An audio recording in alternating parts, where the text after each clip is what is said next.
Hello and welcome back to Bye Bye Big 12, the series where we are saying, "Oh, you okay there?" I just smashed my mic with my hand. I am so sorry for everyone listening to that. That was just horrible. And I'm like, oh man, oh that's miserable. Let's just carry on. Well, the mic smasher, that's Jamison Maxwell. I'm also here, Bobby Howard, and we are going to take a trip down memory lane to reflect on the OU Kansas series. And Jamison, let's just be frank. Not a lot to talk here with football, but the Jayhawks are more than just that. Mm-hmm. Yeah, I agree. But the thing is, like, we're thinking, like, hey, this is probably going to be a pretty quick podcast talking about Kansas and our memories of Kansas. There's a lot of memories with Kansas. It doesn't have to be like a good, close game.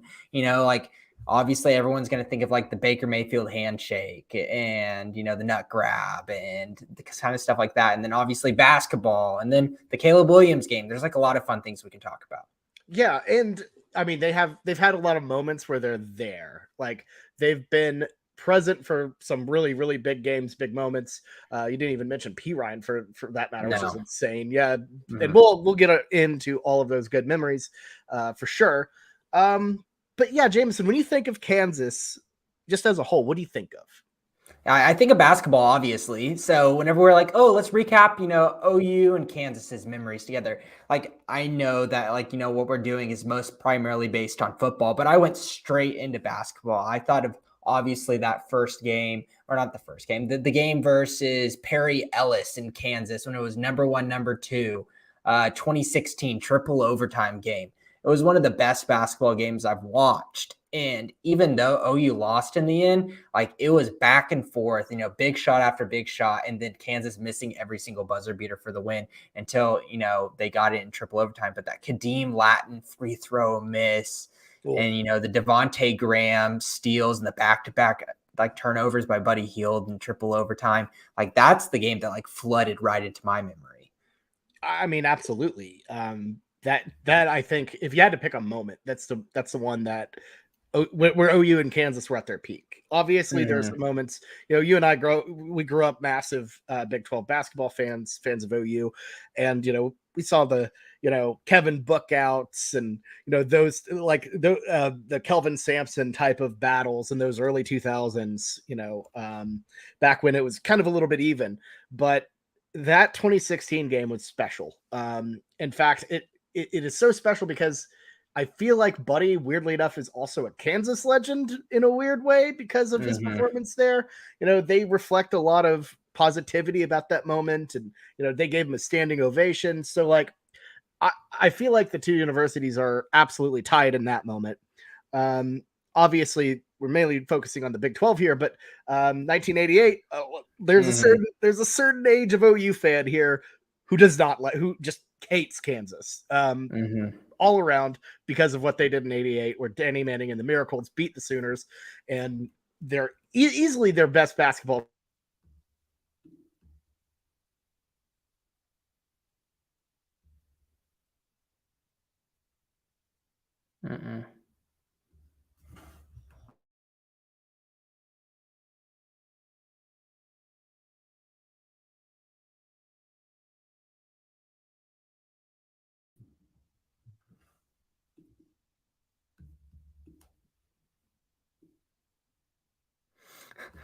All right. I thought it was me, but it looks like Bobby has lost power. So I'm going to keep on talking because it's weird because we had to delay our podcast 30 minutes or so because I lost power earlier today. Didn't have Wi-Fi, but here you go. Bobby just texted me and he lost. So he said it's not even storming. So yeah, completely agree. Basketball is what we really think of. And it's kind of weird that we're a football podcast. So I can kind of talk about a little bit of my memories with Kansas in terms of the football side of things. Obviously, I'll give a little talking head. And if you're a fan of this podcast, you'll know I have these weird obsessions with a random player or team every once in a while. And I just kind of hook onto them and just ride with them no matter what. And usually they're not the most successful player or team, but it makes it a little bit more fun like that. And it looks like Bobby's getting back into this. I think, Bobby, can you hear me? Okay, can you hear me? And is my quality decent?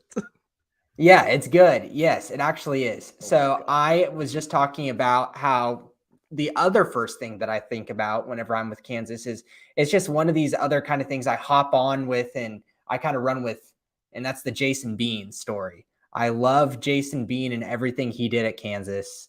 And honestly, it's not as much about his play. It was more so just about his name. And I just thought it was funny that it was a quarterback named Bean running around in the backfield. I think I lost Bobby again, but it's okay because I can talk about Jason Bean all day. It was so fun. Honestly, I thought it was so fun to cheer for a guy like that. And came in and gave OU a tough game.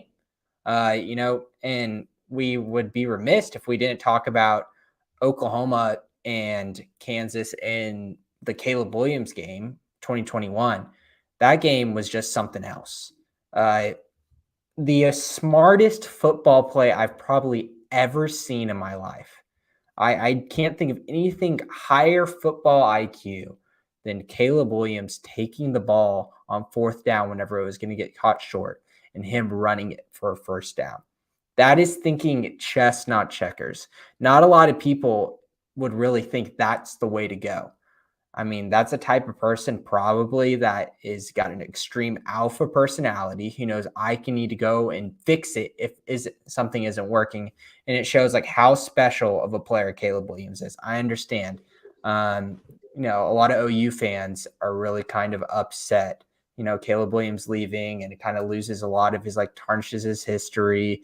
But it was an extremely special season. He's an extremely special quarterback. And once he gets to the NFL, he's going to get paid and he's going to be really, really good quarterback.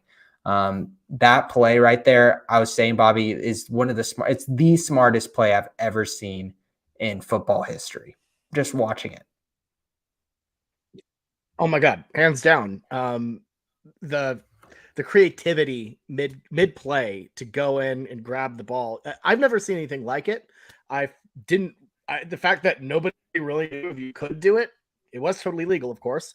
Just unreal. That I think that's probably the most special moment he's had. He had some really big ones, obviously against Texas, but there's something about just the innovative, no one would think to do that type ofness that is just really remarkable.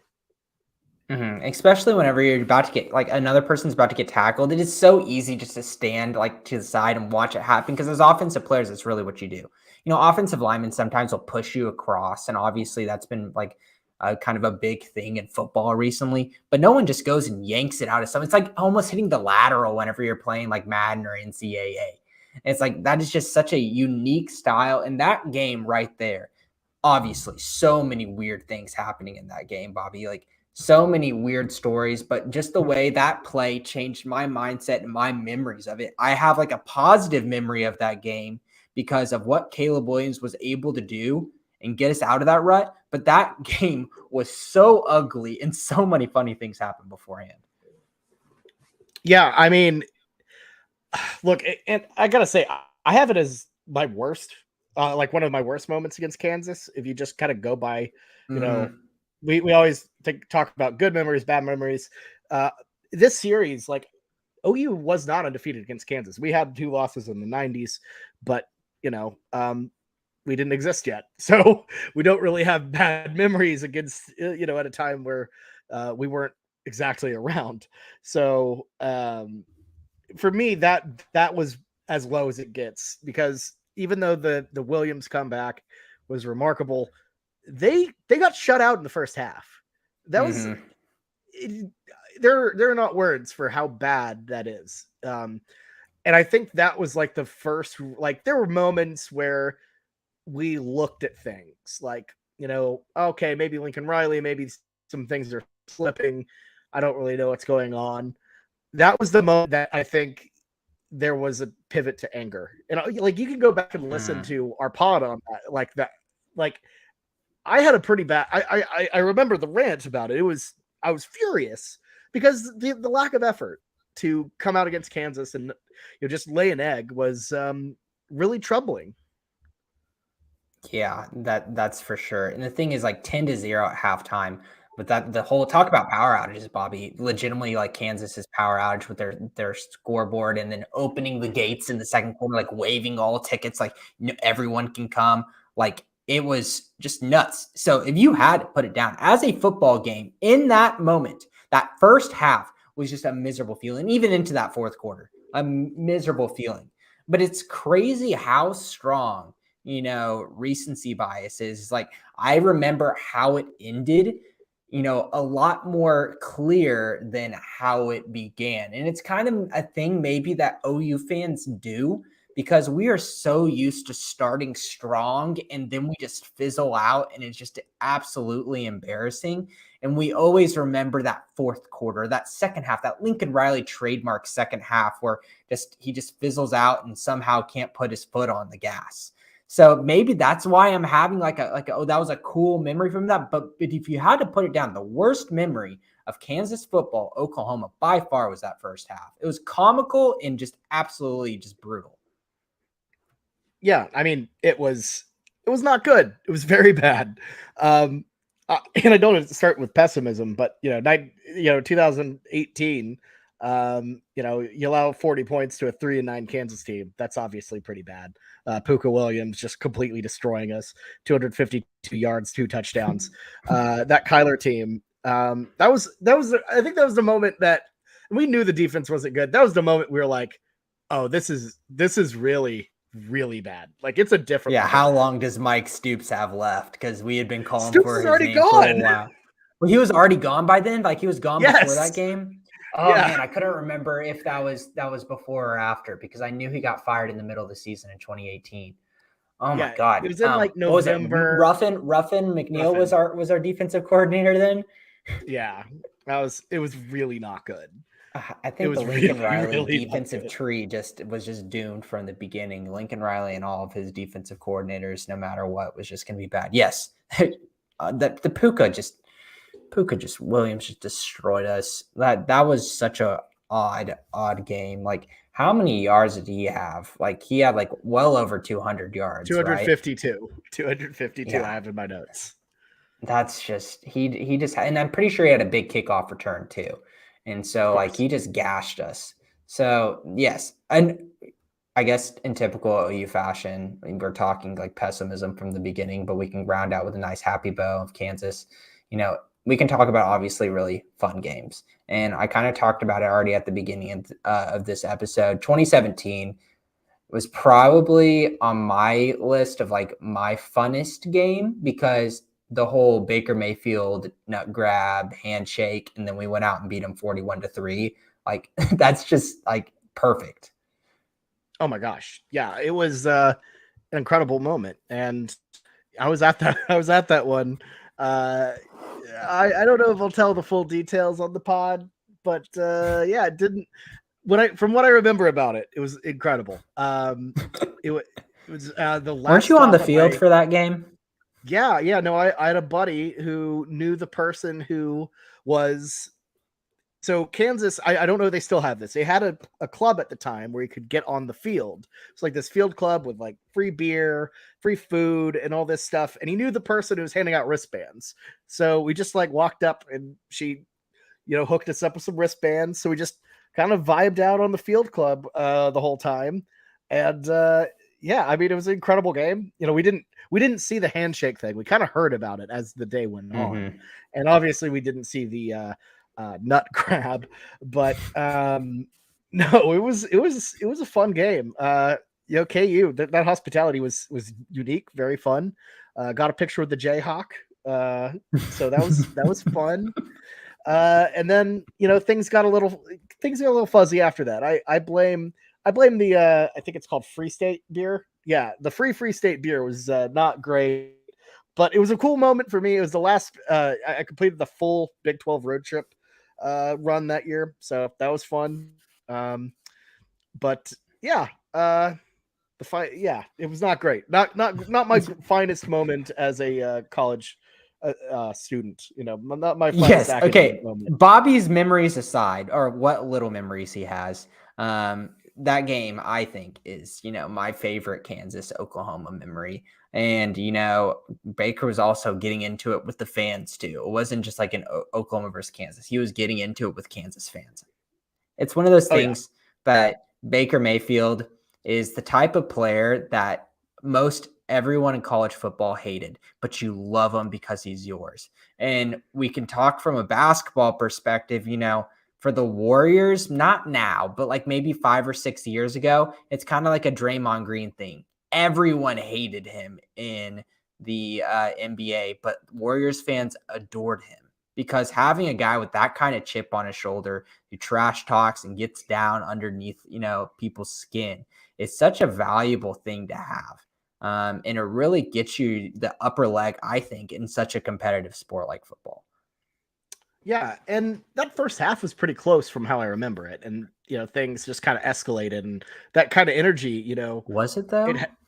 I seem to remember the first half being close or at least the first quarter kind of being a little too close. Maybe I remember why I feel like it was close. It's because I had a bet on the spread and it was a pretty big spread. It was 7-0 at the end of the first quarter. So I think that was just a disappointment from OU only scoring one touchdown.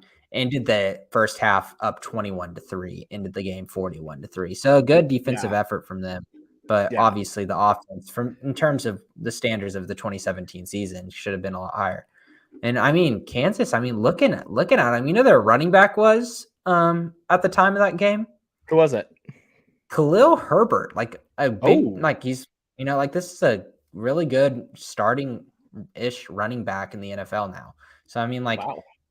Obviously their quarterback, I don't even remember this guy, Carter Stanley. What?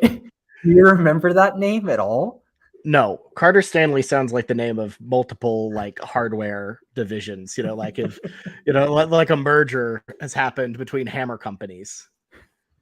Yeah, I don't have any memory of Carter Stanley as the quarterback of Kansas, but it's okay. That's fine. We can move on from that game. Like other fun ones, and another thing we referenced at the beginning of the show, obviously that Samaje P-Ryne game, him in the rain, breaking the NCAA rushing record that I think was held by Melvin Gordon before.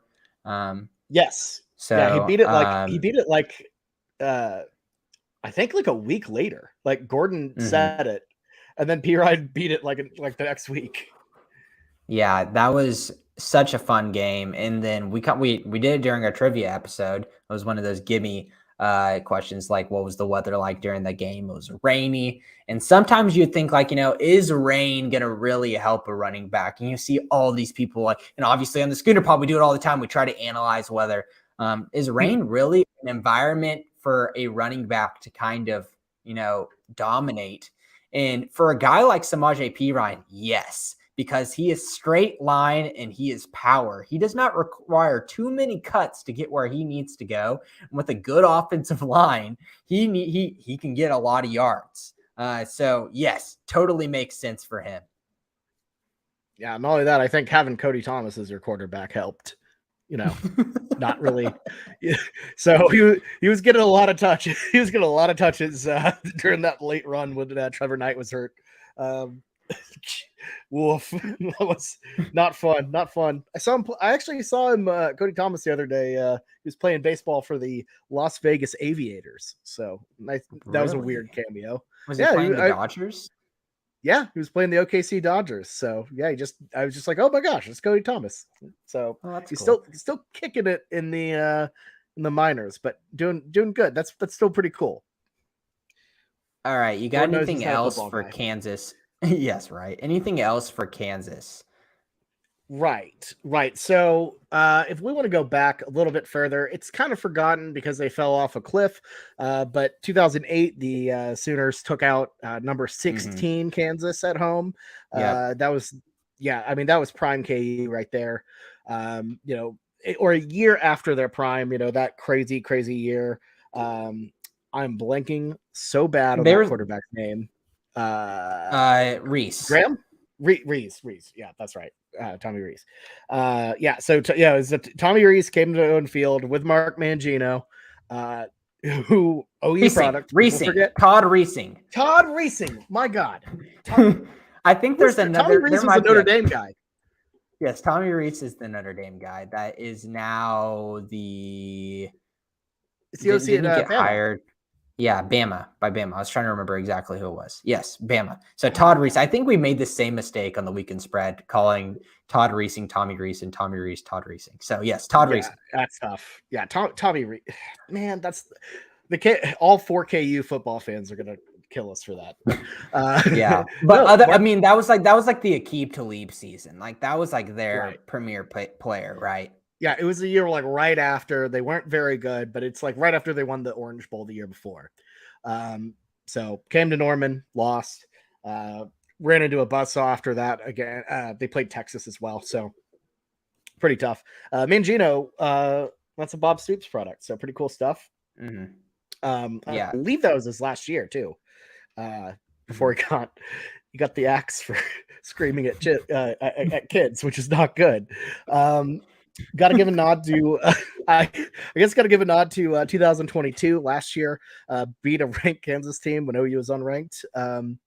Look, was it sad that we had to have a highlight of beating Kansas? Is it sad that was one of our few ranked wins? Yes. Mm-hmm. Was it great? Yes.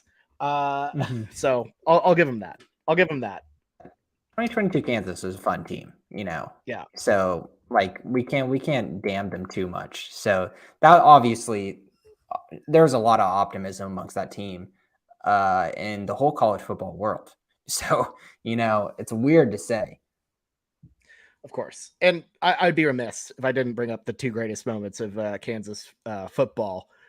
From an OU perspective, actually didn't involve OU at all, but rather Kansas beating Texas in 2016 and Kansas beating Texas in 2021. Both great times. 16 was funny. 21 was even funnier and made better by it happened the day we were undefeated, lost to Baylor, drove all the way home. It was a bad time, and I got home, turned on the TV, and watched the Jayhawks squeak it out. So that was at least a little bit of Schadenfreude to numb the wounds. Yes, no, that was great. I remember watching that. What was it? The 2021 one. Was that what was the one after? Was in Texas weekend, right? OU Texas weekend. So, well, it wouldn't have been OU Texas weekend because, you know, KU. There was one. There was one. Okay, no, I think I'm just misremembering it. I was watching it in a hotel, so I might have been gone somewhere. I don't remember where I was. Moral of the story is, yes, just absolutely wonderful game and just changed my mood. I loved it. Yeah, it was. Yeah, both times. 16 we were doing a little bit better, but 21 was sad boy hours for us for sure after that Baylor stuff. So yeah, Kansas brought a lot of fun memories to us, and you know things like, and there was a lot of weird memories too, like hiring Les Miles. Like that was weird. That was super weird. We don't have to go too much into that, but like that was a super weird hire. You know, a lot of their, Weiss. Charlie Weiss as well. You know, like. It's just they just have an odd history. And, you know, like, Bobby, we kind of go at these episodes in a kind of a nostalgic way, and we always kind of end them, unless you have anything else to say, because I don't think we have too much else to say about Kansas. Yeah, no, not really much else to say at all. It is a real historic rival, though, or a rival in the sense that we played a long time. Weirdly enough, I will say, if you look at this overall series record, not actually that lopsided compared to some of these other ones. It's like, yeah, KU has like 27 wins on us. That's way better than Iowa State. So that's actually impressive. But the thing is, like, we always kind of like put a bow on this at the end with all of these episodes, and they're like, will we miss Kansas? And to be honest with you, I will. I'll miss Kansas, and I don't throw away that miss word like Bobby does. When Bobby wants to throw miss, he'll miss everyone. Even if he thinks he won't, he's going to convince himself at the end of each podcast episode. But like the thing is, the basketball angle of it, you know, OU versus Kansas basketball games are like, you know, it's if I'm not paying attention as much to Oklahoma basketball as I should, I look at that Kansas game on the calendar and it kind of pumps me back up for conference play and for Oklahoma basketball, no matter how we're doing. It just kind of gets me in the mood. And then for football, obviously we have all these fun memories with them, but at the same time, it's always so nice to have that type of team on your schedule because we know that we usually have those games in the bag from the way Kansas has been playing. So having a kind of opponent like that on your schedule is like something that we really won't be getting in the future unless Vanderbilt continues to be like this, and we can get Vanderbilt every year or so, every 2 years. Yeah, I mean, it's a difficult question because there are some things I'm not going to miss. I'm not going to miss OU having to go into Allen Fieldhouse and deal with the Big 12 Allen Fieldhouse refs. That's not going to be. But isn't that kind of fun though? Like the environment there, like. It is kind of fun, and we're not gonna. I mean, barring OU going into Allen this year and somehow winning in basketball, we're not going to get to see our Sooners do it. The last time they've beaten Kansas at Allen Fieldhouse was, I believe, '92. So we're not going to get that cool moment, which really does suck. And I'll say this too: I love Kansas's campus. I absolutely adore Lawrence. Agreed. That is a really cool place. Love the hills. Love the history. They're it sounds bad, but like the kind of college bar scene they've got going on with the wheel, like it doesn't feel like some of these other places I've been where it doesn't feel like a proper college atmosphere. It is as collegey as it gets. I mean, literally just walk into the wheel and you can see like they still have old Big 8 picture like paintings up and stuff. It feels like a Big 8 relic. And when we talk about how like there are some teams we're not going to miss in the Big 12 because there wasn't really history there. There's history there with Kansas, and that is going to be something I'm going to miss. It's going to be a bummer not having them around. And I mean, my perspective on Kansas as a whole would be different if they were good at football, in terms of how much I'll miss them. But I'll put it this way: yeah, I'm going to miss them, and that's why I'm going to Kansas this year. Going to avenge 2017 for myself, and. Come out on top this time. And look, I need to make that trip, not because I think Kansas is some sort of powerhouse, but I want to experience that again. Cause I mean, Lord knows when we'll get another chance to have an OU Kansas game in Lawrence for anything. So, yeah, I'll miss him. So it's like kind of a little bit, I'm not going to shed a tear over KU, but I definitely don't. Yeah, I'm gonna relish this last time out for sure. And long-legged Jayhawk, I will miss dearly. Well, we can still pick KU. We can still put the little long-legged boy, on the icons whenever we want to make a Kansas pick. So, yeah. Well, Bobby, I don't have anything else to say about Kansas. Anything else before we move on for all listeners? If you want to tune in, we're going to be talking Baylor. Bye Big 12 live as well on a different stream, so keep your eyes open for that in the next couple minutes. We actually might withhold that one just because you're right. Just so I don't talk to the talking head. You're right. You're yeah. I gotta fix the talking head thing. I think it'll be an easy fix. But I will say, I will say, most annoying Kansas basketball player. Who are a couple names? Perry Ellis. It's just that obvious one. Perry Ellis, because he was there for like 20 years, and it seems like he always had OU's number. I guess Frank Mason was a guy that Devontae Graham got us a lot. I'm obviously talking, somewhat basketball. Recent ones. Or were you talking only baskul, or do you want me? Football? Yeah, no, I was talking basketball. Kirk Heinrich. I was about to say, I was like, what do you want me to do here? Yeah, no, those KU teams back in the day, we had some battles, and also KU kind of screwed us over in 2002 in the Final Four. We played first, so all the KU fans showed up and rooted against us. So good, thanks, guys.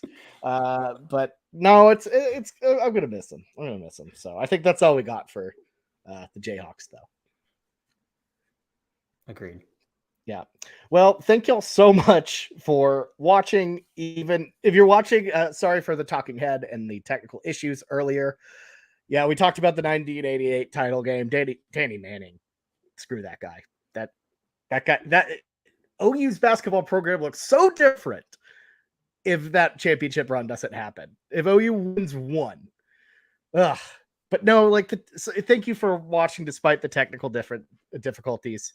And we'll have our stuff together for Baylor.